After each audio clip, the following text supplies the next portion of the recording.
कहानी की शुरुआत होती है और हमें रशिया की एक खतरनाक जेल को दिखाया जाता है, जहां कुछ अमीर लोग मौत की सजा पाए हुए कैदी को खरीदने आए थे। उस खूंखार कैदी की ताकत का नमूना दिखाने के लिए वार्डन ने कुछ लोगों को उसकी सेल में भेजा और उन्हें उनसे लड़ने को कहा। अगर वो नहीं लड़ते तो वार्डन वैसे भी उन्हें मार डालता, इसीलिए सब एक साथ उस पर टूट पड़ते हैं। पर वो तीन और वो अकेला होने के बावजूद कोई भी उस कैदी के आगे टिक नहीं पाता। ये पूरी लड़ाई एक आदमी अपने कैमरे में रिकॉर्ड कर लेता है और जैसे ही ये वीडियो ब्रेक नाम के आदमी के पास पहुंची, उसने तुरंत ही उसे अपने शो के लिए सेलेक्ट कर लिया। जिसके बाद वो वार्डन को उसकी मुंह मांगी कीमत देकर उस कैदी को खरीद लेते हैं। इसके बाद हमें एल सल्वाडोर की एक और जेल को दिखाया जाता है, जहां अरब देश का एक और खूंखार कैदी रहा करता था। ब्रेक के लोग अपने शो के लिए उसे भी खरीदना चाहते थे, फिर चाहे उसकी कीमत कुछ भी हो। पर दिक्कत ये थी कि उसे बेचने के लिए वहाँ का वार्डन तैयार ही नहीं था। उसे लगता था कि उनका ये कैदी इतना खतरनाक है कि कोई भी उससे मुकाबला नहीं कर सकता। ब्रेक उसकी ताकत का एक नमूना देखना चाहता था। जिसके बाद वार्डन उससे लड़ने के लिए अपनी ही जेल के दो कैदियों को चुनता है। गार्ड्स जैक नाम के आदमी के पास जाते हैं और उसे कहते हैं कि वार्डन तुमसे मिलना चाहते हैं। पर जैक बोला, तेरे वार्डन से बोल नहीं आता, क्या कर लेगा। उसका ये रवैया गार्ड्स को बिल्कुल पसंद नहीं आता। जिसके बाद वो उसे बंदूक की नोक पर वार्डन के पास ले जाते हैं। उस जेल का हर शख्स जानता था कि उस कैदी के सेल में जाना मौत के मुंह में जाने के बराबर था, लेकिन अगर वो नहीं लड़ते तो वार्डन वैसे भी उन्हें मार डालता। पहले आदमी ने किसी तरह हिम्मत करके उसे लड़ने की कोशिश की, पर वो कैदी अपने एक ही वार में उसे ढेर कर देता है। अगली बारी जैक की थी, पर उसने लड़ने से मना कर दिया। वार्डन आगे बढ़कर उसे लड़ने को कहता है, लेकिन जैक बेवजह किसी से फाइट नहीं करना चाहता था। काफी दबाव डालने पर भी जब वो नहीं माना तो वार्डन ने खुद उस दूसरे कैदी को उसकी बीड़ियों की चाबी दे दी। वो अपने गले से जंजीर निकालता है और जैक को मारने ही वाला था कि तभी जैक ने उसके मुंह पर एक जोर का घूंसा मारा, जिससे वो बेहोश हो गया। ये देखकर सबका मुंह खुला का खुला रह जाता है, क्योंकि उसने उनके सबसे ताकतवर कैदी को बस एक ही घूंसे में धूल चटा दी थी। अपने शो के लिए ब्रेक को जैक काफी दमदार लगा, जिसके बाद वो भी उसे बाकी लोगों में शामिल कर लेता है। बताया जाता है कि ब्रेक एक बिगड़ैल अमीर ज़्यादा है, जो कुछ ऐसा करना चाहता है जो इस दुनिया में किसी ने ना किया हो। वो एक ऐसा शो बना रहा है जिसमें मौत की सजा पाए हुए 10 खतरनाक कैदी एक आइलैंड पर एक दूसरे से फाइट करेंगे और उन 10 लोगों में से सिर्फ एक ही इस गेम को जीतेगा। और इसीलिए वो दुनिया भर की जेलों से कैदियों को इकट्ठा कर रहा था। अब क्योंकि उसका ये शो पूरी तरह से गैर कानूनी था, इसलिए वो उसे किसी टीवी चैनल पर नहीं बल्कि सीधे डार्क वेब पर लाइव टेलीकास्ट करने वाला था। उसे लगता था कि लोग अपनी जिंदगी से इतने बोर हो चुके हैं कि अब उन्हें नकली ड्रामा नहीं बल्कि असली मौत का खेल देखना है। अपने शो को प्रमोट करने के लिए वो अमेरिका की सबसे बड़ी जर्नलिस्ट को अपने सीक्रेट आइलैंड पर बुलाता है। हालांकि ये रिपोर्टर उसके शो के सरासर खिलाफ थी। वो कहती है, इस तरह लोगों को एक दूसरे की जान लेने के लिए मजबूर करना हैवानियत है। तुम एक अरब पति हो जो खून खराबा दिखाकर खराब पति बनना चाहता है। पर ब्रेक ऐसा नहीं मानता था। वो बोला, मेरे शो के सभी कंटेस्टेंट्स ने घिनौने अपराध किए हैं। अगर मैं ना होता तो ये कैदी बहुत पहले ही मर चुके होते। मैं तो बस इन्हें जीने का एक मौका दे रहा हूँ और बदले में लोगों को वही दिखा रहा हूँ जो वो देखना चाहते हैं। आखिर इसमें गलत क्या है।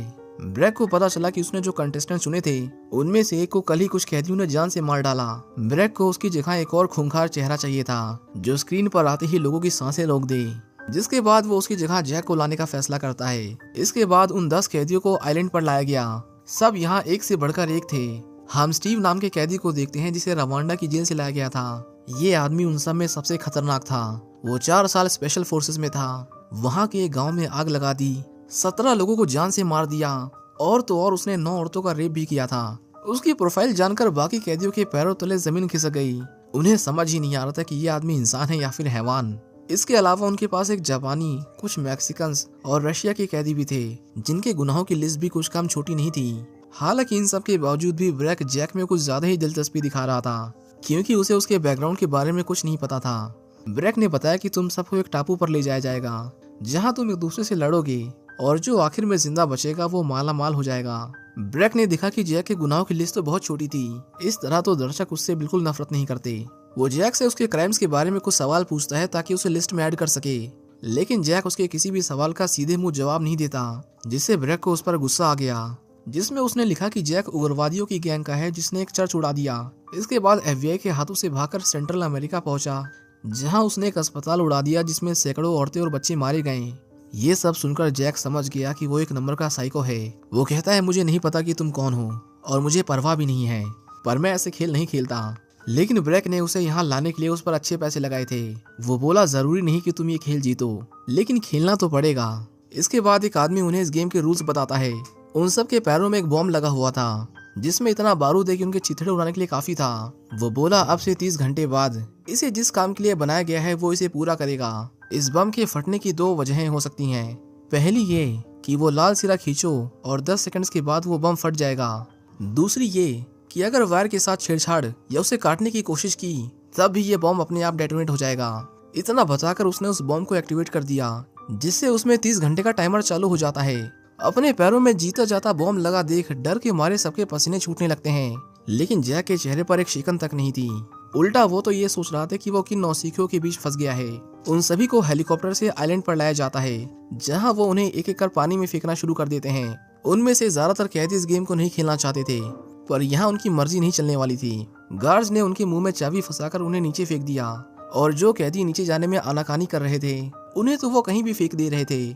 उनमें से एक तो सीधा एक लोहे के पोल पर जा गिरा, जिससे उसकी मौके पर ही मौत हो जाती है। जैक गुस्से में एक गार्ड पर हमला कर देता है, जिसके बाद उस गार्ड ने उसे बिना चाबी के ही नीचे फेंक दिया। जो कैदी अपने मुंह में चाबी लेकर नीचे कूदे थे उन्होंने तो जल्दी से अपने हाथ की बेड़ियां निकाल दी, लेकिन जैक ने जब होश संभाला तो उसने देखा कि उसके हाथ अभी भी बंधे हुए थे और इतनी मोटी हथकड़ी को तोड़ने के लिए वहाँ कोई औजार भी नहीं था। इस तरह पूरे 9 लोग टापू पर उतरने में कामयाब रहे। एमिलिया नाम की लड़की जब पानी पी रही थी तभी उसने अपने सामने उस जापानी कैदी को जाते हुए देखा, जो बहुत ही खतरनाक था। वो जल्दी से छुप जाती है, पर तभी एक दूसरे आदमी ने उसे पकड़ लिया और उसके साथ जबरदस्ती करने की कोशिश की। वो उसे मारने से पहले उसके साथ गलत काम करने की सोचता है, लेकिन एमिलिया ने अपने शातिर दिमाग का इस्तेमाल करते हुए पास पड़ी लकड़ी का टुकड़ा उसकी गर्दन में घुसा दिया। वो जल्दी से उसके पैर में लगे लाल बम का सिरा खींच देती है, जिससे एक जोरदार धमाका हुआ और उसके चीथड़े उड़ गए। ये सब वहाँ लगे कैमरे रिकॉर्ड कर रहे थे। उसके मरते ही लाइव वॉचिंग बढ़कर 5 मिलियन हो जाती है, क्योंकि लोगों को यकीन हो गया था कि ये गेम बिल्कुल असली है। उन्होंने जैसा सोचा था सब कुछ वैसा ही चल रहा था, लेकिन ब्रैक की गर्लफ्रेंड जूलिया अब कहीं न कहीं से पीछे हटती नजर आ रही थी। पहली बार उसे अपने फैसले पर पछतावा होने लगा था। उधर हम पैको नाम के कैदी को देखते हैं, जो अपनी वाइफ रोजा को ढूंढ रहा था। मौका पाते ही जैक ने उसे धर दबोचा और उसका गला दबाने लगा, पर वो एक दूसरे को मारना नहीं चाहते थे। पैको बोला, मेरा तुम्हें चोट पहुंचाने का कोई इरादा नहीं है, मैं बस अपनी बीवी को ढूंढ रहा हूँ। जैक ने उसकी मजबूरी समझी और उसे जाने दिया। बदले में पैको भी उसे अपनी हथकड़ी की चाबी देता है और वहाँ से चला जाता है। जैक को आखिरकार उन बीड़ियों से छुटकारा मिला, पर खतरा अभी टला नहीं था। उनके पास एक दूसरे को मारकर बाहर निकलने के लिए सिर्फ 30 घंटे थे, और अगर इन 30 घंटों में कोई एक विनर नहीं मिला तो कोई जिंदा नहीं बचेगा। इसके बाद हम मार्कस नाम के कैदी को देखते हैं, जो अपने पैर में लगे बॉम्ब को निकालने की कोशिश कर रहा था, पर सेफ्टी अलार्म बजते ही वो पीछे हट जाता है। उसने देखा कि उस पर कैमरे से नजर रखी जा रही थी, जिसके बाद उसने गुस्से में कैमरा ही तोड़ दिया। इसी बीच एक हेलीकॉप्टर कंटेस्टेंट्स के लिए ऊपर से कुछ चीजें ड्रॉप करता है, जो उस तक पहले पहुंचता वो उसका हो जाता। खुशकिस्मती से मार्कस उस बैग तक पहुंचने वाला पहला शख्स था। जब उसने बैग खोला तो उसे उसके अंदर कुछ खाने की चीजें और एक धारदार चाकू मिला, जिससे वो किसी को भी मार सकता था। ये सब पाकर उसकी खुशी का तो ठिकाना ही नहीं रहता। पर तभी वहाँ वो जापानीज कैदी पहुंच गया। मार्कस उसे शांत रहने को कहता है, पर साइगा उसकी भाषा नहीं समझता और उस पर हमला कर देता है।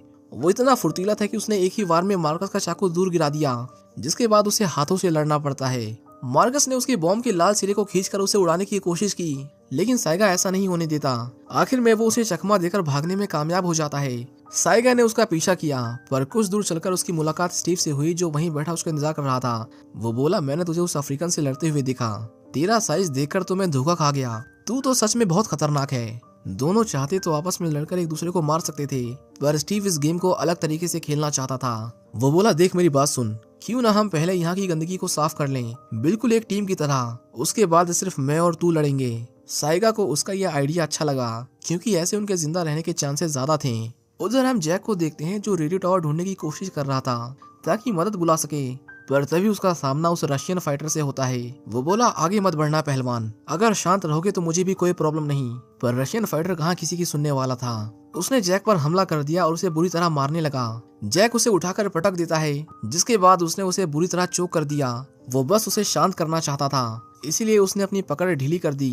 पर वो रशियन फाइटर उसका एहसान मानने के बजाय उस बॉम्ब का लाल सिरा खींचने की कोशिश करता है। जैक जल्दी से पीछे हट गया और दोनों फिसलकर चट्टान से नीचे गिर जाते हैं। रशियन फाइटर जैक को मारने ही वाला था कि तभी जैक ने नोटिस किया कि उसके पैर से वो लाल सिरा निकल गया है। वो कभी भी फट सकता था, इसलिए जैक ने तुरंत पास पड़ा पत्थर उठाया और उसके सर पर दे मारा, जिससे वो नीचे गिर जाता है। नीचे गिरते ही एक जोरदार धमाके के साथ उसके शरीर के टुकड़े हो गए। डायरेक्टर उसके फटने का स्लो मोशन में रिप्ले करता है, जिससे उनके शो की लाइव वॉचिंग 12 मिलियन तक चली गई। अचानक से एक वेबसाइट पर इतना सारा ट्रैफिक आते ही वो सब FBI की नजर में आ जाते हैं। पर वो एक कंप्यूटर के जरिए इसे पूरी दुनिया को दिखा रहा था, जिस वजह से उसे पकड़ना इतना आसान नहीं था। इंटरपोल से उन्हें पता चला कि वो आइलैंड साउथ पैसिफिक में कहीं है, लेकिन परेशानी ये थी कि वहाँ 2000 से भी ज्यादा आइलैंड थे। ऐसे में उसे ढूंढना भूसे के ढेर में सुई ढूंढने जैसा था। FBI ने शो के सारे कंटेस्टेंट्स के क्रिमिनल रिकॉर्ड निकाले, पर उन्हें जैक के बारे में कोई इन्फॉर्मेशन नहीं मिली, मानो वो है ही नहीं। पर तभी उन्हें किसी का फोन आया जो खुद को जैक के बचपन का दोस्त बताता है। ऑफिसर ब्रैड को पता चला कि उसकी एक वाइफ और 2 बच्चे भी हैं, जिनसे वो पिछले 1 साल से नहीं मिला था। वो जल्दी से उसकी वाइफ सैरा को फोन लगाता है और उसे बताता है कि जैक की जान खतरे में है। सैरा ने जब वो वेबसाइट खोली तो उसे वहाँ जैक देखने को मिला, जो उस रशियन फाइटर के हाथों मरते मरते बचा था। उसे पता चला कि जैक एक बेहद ही खतरनाक शो का हिस्सा है और शो की वेबसाइट पर उसके बारे में बहुत सारा झूठ लिखा हुआ था। इसी बीच हम रोजा को देखते हैं, जो अपने हस्बैंड को ढूंढने की कोशिश कर रही थी। किसी की आहट से वो एकदम से चौकन्नी होकर छुप जाती है, पर उसने देखा कि ये तो पैको है। दोनों एक दूसरे से मिलकर बहुत खुश होते हैं, पर उनकी ये खुशी ज्यादा देर नहीं टिकती, क्योंकि स्टीव ने उन्हें ढूंढ लिया था। पैको जानता था कि स्टीव की उसकी बीवी पर गंदी नजर है, इसलिए उसने रोजा को वहां से जाने को कहा। स्टीव उस पर चाकू से हमला कर देता है, पर पैको ने उसे बहुत मारा। स्टीव उसकी ताकत के आगे बिल्कुल भी नहीं टिक पाता, लेकिन तभी साइगा उसकी बीवी को पकड़कर उसके पास ले आता है। जो देख पैको का ध्यान उस पर से भटक गया और बस इसी का फायदा उठाकर स्टीव उसकी टांग तोड़ देता है। उन्होंने उसे एक पेड़ से बांध दिया और उसकी आंखों के सामने उसकी बीवी के साथ जबरदस्ती करने लगे। टांग टूटी होने की वजह से पैको बहुत दर्द में था। फोन से गुहार लगाता रहा कि वो रोजा को छोड़ दें, पर स्टीव एक वहशी दरिंदा था। जब रोजा ने खुद को बचाने की कोशिश की तो उसे गुस्सा आ गया और उसने उसे बहुत मारा। ब्रैक कहता है कि इस सीन को कितने एंगल से कवर कर सकते हैं, जिस पर डायरेक्टर ने उसे बताया कि यही एक एंगल है। ये शॉट उनके किसी काम का नहीं था, जिसके बाद ब्रैक ने अपने लाइव क्रू को उनके पास भेजा। स्टीव पैको की आंखों के सामने उसकी वाइफ का रेप करता है और ब्रैक ये सब बिना किसी सेंसरशिप के पूरी दुनिया को दिखा रहा था। सिर्फ इस सीन की वजह से उनकी लाइव वॉचिंग 15 मिलियन पहुंच जाती है, पर ये इतना दर्दनाक था कि स्टूडियो में बैठे लोगों से भी ये देखा नहीं जाता। जूलिया कहती है बंद करवाओ ये सब। ब्रैक ने देखा कि अब उन लोगों के दिल पिघलने लगे थे। वो जूलिया को समझाता है कि वो औरत अपने पति के साथ मिलकर हत्याएं करती थी, वो जैसे हैं उनके साथ वैसा ही हो रहा है। ये सब देखना आसान नहीं था, इसलिए उनका डायरेक्टर ताजी हवा खाने के लिए बाहर चला जाता है। हालांकि इसके बावजूद वो लोग उसके साथ थे, वो हर हाल में इस शो को खत्म करना चाहते थे। उधर स्टीव रोजा का रेप करने के बाद उसकी बॉम्ब की लाल सिरी को खींच देता है, जिससे उसकी मौत हो गई। पर जब वो वापस लौटे तो उन्होंने देखा कि पैको वहां से भाग चुका था। उसका एक पैर टूटा हुआ था, इसलिए वो ज्यादा दूर नहीं गया होगा, ये सोचकर दोनों उसे ढूंढने लगते हैं। लेकिन पैको जंगलों में छिपने में माहिर था, इसलिए देखते देखते रात हो जाती है, पर वो उसे ढूंढ नहीं पाते। इसी बीच जैक, जो अभी भी उस रेडियो टावर को ढूंढ रहा था, देखता है कि पैको अकेला बैठा रो रहा है। वो बोला, दोस्त मुझसे बात करो, क्या हुआ तुम्हें? पर तभी उसकी नजर स्टीव और उस जापानी पर पड़ी जो उसे ढूंढ रहे थे। वो समझ गया कि वो दोनों मिले हुए हैं। पैको कहता है, उन्हें मारने में मेरी मदद करो, बदले में तुम सारे पैसे रख लेना। जैक को पता चला कि उन लोगों ने पैको की वाइफ को उसकी आंखों के सामने बेरहमी से मार डाला था, पर अफसोस वो चाहकर भी उसकी मदद नहीं कर सकता था, क्योंकि पहले उसे एक जरूरी काम पूरा करना है। वहीं दूसरी ओर हम मार्कस को देखते हैं, जो जंगलों में भटकता हुआ आगे बढ़ रहा था कि तभी एमिलिया ने उस पर हमला कर दिया। वो उसे मारने की कोशिश करती है, लेकिन मार्कस तुरंत उस पर हावी हो गया और उसका गला दबाने लगा। वो बोला, शांत हो जाओ, मैं तुम्हें मारना नहीं चाहता, मैं बस अपने पैर से ये बॉम्ब निकालना चाहता हूँ। ब्रैक देखता है कि वो उसे मार नहीं रहा, जिसके बाद उसे गुस्सा आने लगता है। वो बोला, ये सब हो क्या रहा है? मैंने उन्हें मरने के लिए आइलैंड पर भेजा था, पर यहाँ तो दोस्त बनाए जा रहे हैं। जैक पैको को सहारा देते हुए उसे काफी दूर ले आता है, पर उसने देखा कि दूसरी ओर जाने का ब्रिज टूटा हुआ था। इसका मतलब आगे का सफर उसे अकेले तय करना होगा। इसके बाद उसने अपने पैर में लगे जीपीएस को किसी चीज से ढक दिया, जिससे सिग्नल आना बंद हो गया। रास्ते में उसने कुछ खाने की चीजें बटोरी थी, पर वो उसे पैको को दे देता है ताकि उसके वापस आने तक वो जिंदा रहे। जाने से पहले पैको उसे उसकी मदद के लिए शुक्रिया कहता है, जिसके बाद जैक एक रस्सी से लटक कर आगे बढ़ने लगा। ब्रैक देखता है कि अब गेम में कुछ भी दिलचस्प नहीं हो रहा था। अगर ऐसा ही चलता रहता तो उसके शो की रेटिंग पर बुरा असर पड़ता, इसलिए उसने कंटेस्टेंट्स की मदद करने की सोची। उन सब में स्टीवी था, जो खून खराबा करके इस शो को इंटरेस्टिंग बना रहा था। उस जैसे साइको के हाथ अगर हथियार लग जाएं तो वो क्या नहीं कर सकता। ये सोचकर ब्रैक जानबूझकर उसके नजदीक एक और बैग गिरवाता है। स्टीव ने जब उसे खोला तो उसने देखा कि उन लोगों ने तो हर चीज भेज दी थी। एक तरफ जहां उनके हाथ में खतरनाक हथियार थे, वहीं दूसरी तरफ बाकी कैदियों को निहत्ते ही इस खेल में टिके रहना था, जो कि सरासर चीटिंग थी। वहीं अमेरिका में FBI ऑफिसर ब्रैड, जो इस केस की तह तक जाना चाहता था, उसे उसके सीनियर्स इस केस को बंद करने को कहते हैं। जैक के बारे में छानबीन शुरू करते ही कुछ आला दर्जे के लोगों को बहुत परेशानी होने लगी थी और वो नहीं चाहते थे कि उसके बारे में किसी को पता चले। ब्रैड को पता चला कि उस टापू पर जितने कैदी हैं, उसने अकेले ही उनसे ज्यादा लोगों को मारा है। साल भर पहले उसे एल सल्वाडोर भेजा गया था, एक ड्रग माफिया को खत्म करने के लिए। उसने वहाँ काफी नुकसान पहुंचाया, पर इस दौरान वो पकड़ा गया। ब्रैड गुस्सा था कि उन्होंने उसे पूरे 1 साल तक जेल में सड़ने दिया, पर उसके सीनियर्स ने उसे समझाया कि जैक जैसे लोगों को ऐसे कामों की अच्छी रकम मिलती है ताकि आला अफसरों के नाम कहीं ना आए। ये पॉलिटिक्स है जिसमें उन जैसे लोगों की कुर्बानियां देनी पड़ती हैं। उधर गोल्डी जैक को ट्रैक नहीं कर पा रहा था, जिस वजह से सब थोड़े घबराने लगते हैं। वो उन्हें कुछ देर के लिए मिल गया था, पर वो फिर से गायब हो गया और इसकी वजह ये थी कि वो उनकी तरफ आ रहा है। सबसे बड़ी मुसीबत ये थी कि जहाँ पर वो है वहाँ उन्होंने कोई कैमरे नहीं लगा रखे थे। जिसके बाद ब्रैक उसे ढूंढने के लिए एक सर्च टीम भेजता है और चारों तरफ गार्ड्स को तैनात कर देता है। जैक काफी देर से बाहर खड़ा इसी मौके की तलाश में था। उनके बाहर जाते ही वो गेट कीपर को बेहोश करके अंदर घुस गया। उसने देखा कि रेडियो टावर पर एक आदमी निगरानी दे रहा था, जिसके बाद वो दबे पांव ऊपर गया और बिना किसी की नजर में आए उसे भी ठिकाने लगा दिया। जैक रेडियो से अपनी वाइफ को कांटेक्ट करता है और उसकी आवाज सुनते ही सैरा एकदम से सहम गई, क्योंकि वो पूरे 1 साल बाद उसकी आवाज सुन रही थी। वो उसे एक बैंक अकाउंट के बारे में बताता है जिसमें उसने उसके लिए कुछ पैसे जमा कर रखे थे। सैरा उससे मिलना चाहती थी, पर जैक ने उसे बताया कि इस वक्त जहाँ वो है वहाँ से उसका जिंदा लौटना नामुमकिन है और कोई उसकी मदद के लिए नहीं आने वाला। पर सैरा के काफी रिक्वेस्ट करने पर आखिरकार जैक मैप में देखकर उसे इस आइलैंड की लोकेशन बता ही देता है। वो कुछ और बता पाता उससे पहले ही गार्ड्स वापस लौट आते हैं। ब्रैक ने उसे देख लिया था, जिसके बाद वो सारे जनरेटर बंद करवा देता है, जिससे रेडियो भी बंद पड़ गया। इसी बीच एक आदमी उसे मारने के लिए ऊपर गया, पर कोई और रास्ता न पाकर जैक सीधा टावर से नीचे कूद जाता है। उन्होंने उस पर अंधाधुंध गोलियां चलाईं, पर अंधेरे में जैक कहीं गायब हो जाता है। उधर ब्रैड को पता चल गया था कि वो कहाँ है। वो अपने सीनियर से उसे रेस्क्यू करने की रिक्वेस्ट करता है, पर ये इतना आसान नहीं था। सबके हाथ बंधे हुए थे।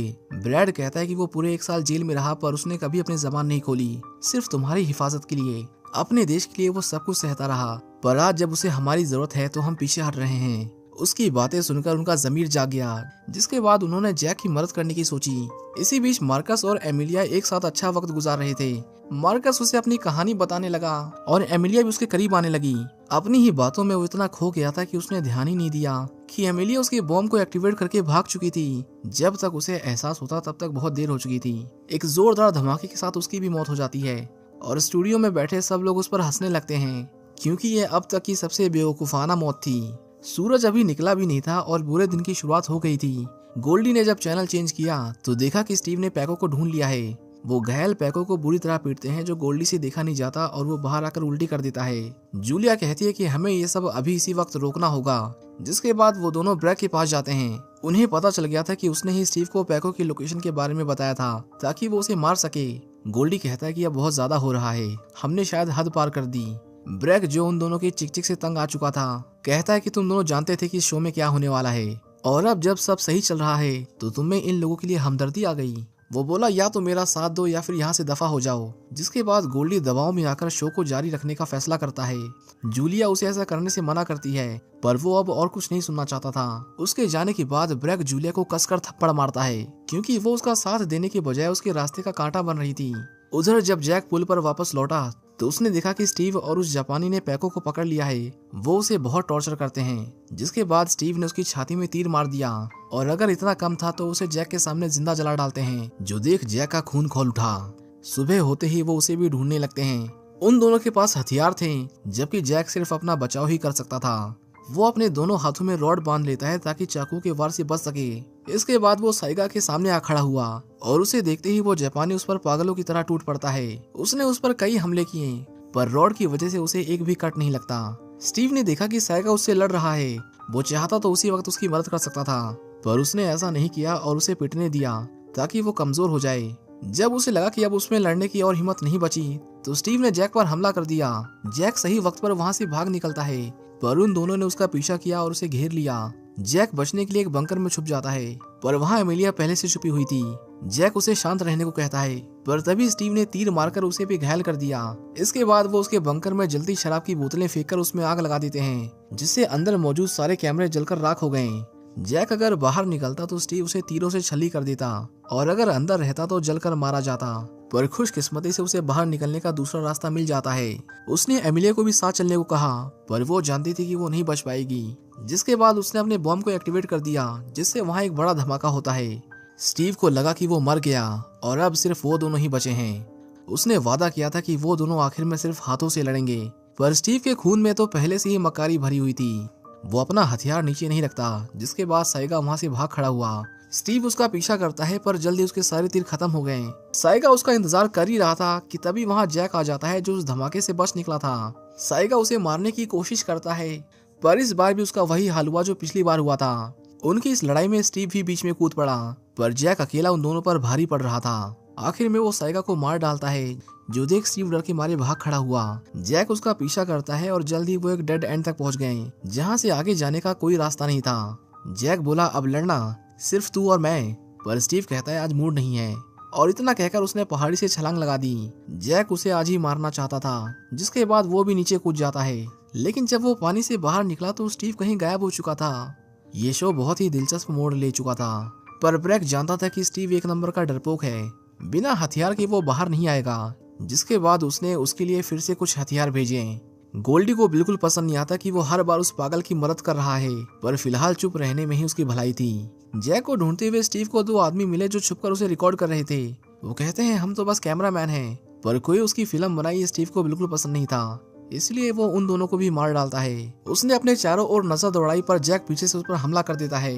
हाथापाई के दौरान स्टीव के हाथ से गन छूटकर नीचे गिर जाती है, जिसके बाद उसने अपनी जेब से चाकू निकाला, लेकिन जैक उसे भी नीचे गिरा देता है। अब उनकी लड़ाई बराबरी की थी, पर स्टीव जैसा बुजदिल कहाँ ही जैक जैसे फौलादी आदमी के सामने टिक पाता। जैक घूंसे मार मार कर उसकी हालत खराब कर देता है और उसका काम तमाम करने ही वाला था कि तभी पता नहीं कहां से स्टीव के हाथ में चाकू लग गया, जिससे वो जैक पर हमला कर तुरंत बंदूक उठा लेता है। जैक ने बचने की पूरी कोशिश की पर तभी उसे गोली लग जाती है, जिससे वो चट्टानों से टकराता हुआ सीधा नदी में जा गिरा। अब कोई चांस ही नहीं था कि वो जिंदा बच जाए। जिसके बाद स्टीव को इस शो का विनर घोषित कर दिया जाता है।